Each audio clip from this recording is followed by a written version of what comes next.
this is Connie Smith. We're taping with OSU Extension today. Hey, guess what? We're at the State Fair. We're at the Angus Show. And I happened to find OSU's beef coordinator, John Grimes.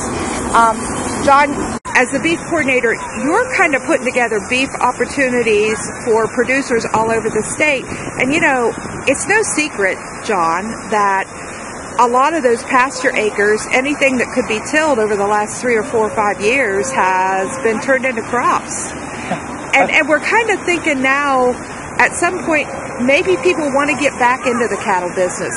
How can you help them do that? I know you've got a sale coming up. Tell us a little bit about that. Well, the last Friday night of November, the Ohio Cattlemen Association, who I work with, part of my job, are having a commercial female replacement sale, and you know, we think the opportunities now is a good time. Cattle prices are good.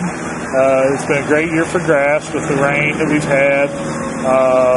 You know, crop prices, while they are still good now, the futures prices are coming down a little bit, which not necessarily is good for the grain producer, but for the livestock producer it is good. So I guess to me, now's the time. I think Ohio has a wonderful opportunity to be a much larger player in the cattle business because of the grass base that we do have, albeit, like you said, we've had acres reduced because of crop prices the last few years. But the part of the country we're from, you know, southern Ohio, I'm southwest Ohio, you're south central, eastern part of the state, there's lots of ground in this state that can't be tilled. Right. And, you know, if we're going to really capitalize the value of the land, and I'm a cow-calf producer, it doesn't have to be cow-calf production. We have a wonderful opportunity for stocker cattle. The feedlots today want us to put more weight on cattle before they go into the feedlots.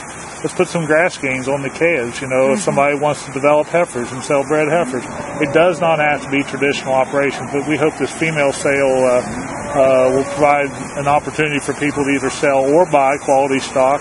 And the information on that's on the Beef Team website at beef.osu.edu and at ohiocattle.org. You can find the consignment information and the rules and regulations for it. And if they have heifers that they'd like to put in that sale, John, now's the time to really be thinking about that, isn't it? Right. And actually, you can do more than heifers. It's for younger stock. They cannot be past their 5th birthday on January 1, 2014. So I don't want people to think this is going to be some type of call sale. We're going to emphasize youth.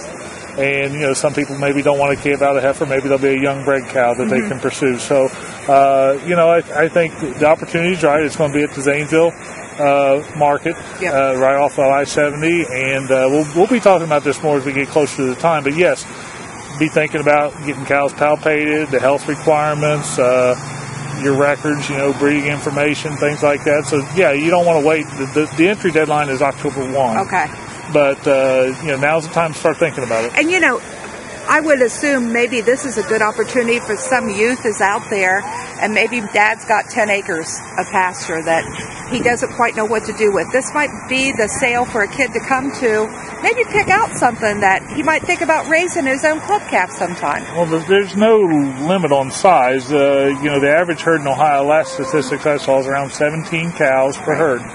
And, you know, that's no different than across the country. I read so many different articles, but how many small producers we do have across the country. Ohio's no different than southeast, out in the west. Yeah, herds may be a bit bigger in the Great Plains, but this country's beef industry is founded on small operations. Absolutely. And so I think it's a great idea, you know, 4-H or FFA member could buy a future mother of his project.